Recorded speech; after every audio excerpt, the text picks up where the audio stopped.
შესულად მიდის 50 ადამიანი. და ისე ცერდება ჩვენი კონტინგენტი.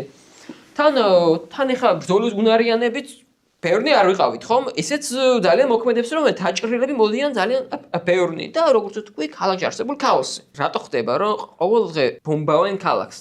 იმიტომ რომ სიმაღლე უკვე მაგათი არის. ჩვენები უკვე ვეღარ ადიან. და ყოველ დღე ბომბავენ მშვიდობა მოსახლეობა იხოცება უბრალოდ რა.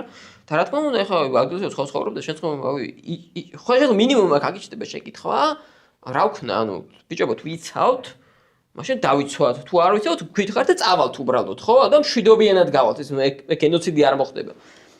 და ხალხი მართავს აქციას სტადიონზე, მიდის ადგილობრივი შტაბი, რომელიც ეუბნება, რომ ნუ გეშინიათო, ჩვენ ვაკონტროლებთ ყველაფერსო. და ზუსტად აი აქედან მეორე დღეს იწყება შეტევა, გენერალური შეტევა. ხო, ანუ მარინაშვილიც არ მივიდა. მარინაშვილი არ იყო, მაგრამ რა მნიშვნელობა აქვს ხა?